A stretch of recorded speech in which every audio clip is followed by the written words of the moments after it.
তো এখন এই যে আদব নফসি, আমি যে আদব নফসি সত্য নফস, আর সেই আদম নফসের ভিতর যা আছে তার সত্য প্রমাণ সহকারে বিশ্বের মানব জাতির কাছে দণ্ডায়মান হয়ে একের পর এক প্রমাণ দিয়ে যাচ্ছে। তাকে সত্য দিয়ে যাচ্ছে না, কেউ এখানে কোনো ভ্রান্তি আজ পর্যন্ত ধরাতে পারছে?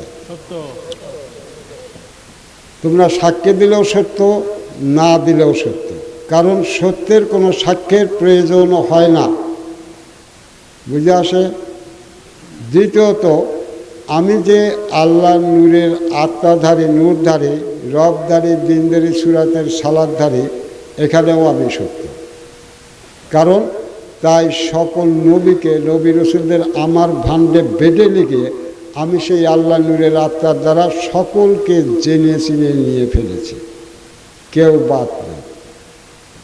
তাহলে নবীর সেই হাদিস যদি কেউ সত্য করিয়া থাকে, তাহলে সেটা তো আমিই করেছি, যা আজ পর্যন্ত তোমরা কেউ পারো না। আর সেটা করে নিয়ে আজ জাতিগণে সেই নফসের মালিকানা সত্যদার হয়ে আজ আমি তোমাদের জীবন বাঁচানোর জন্য সেতে ফরজ সত্যের সত্যবান করে দিচ্ছি। তাও সবখানে তোমরা মিল করলে দেখবে যে কোরআনের সঙ্গে মিল আছে। প্রত্যেকটা মানুষের স্বীয় কেবলা নির্ধারণ করা হয়েছে, কিন্তু আজ পর্যন্ত কি কেউ করেছিল? তোমরা প্রত্যেকটা মানুষ আল্লাহর রঙে রঙিন। তোমরা প্রত্যেককে স্বীয় ধর্মে সত্য করো, পালন করো। কখনই তোমরা স্বীয় ধর্মকে খণ্ড বিখণ্ড লণ্ডভণ্ড করো না। তাহলে এগুলো তো সব কোরআনেরই কথা ছিল।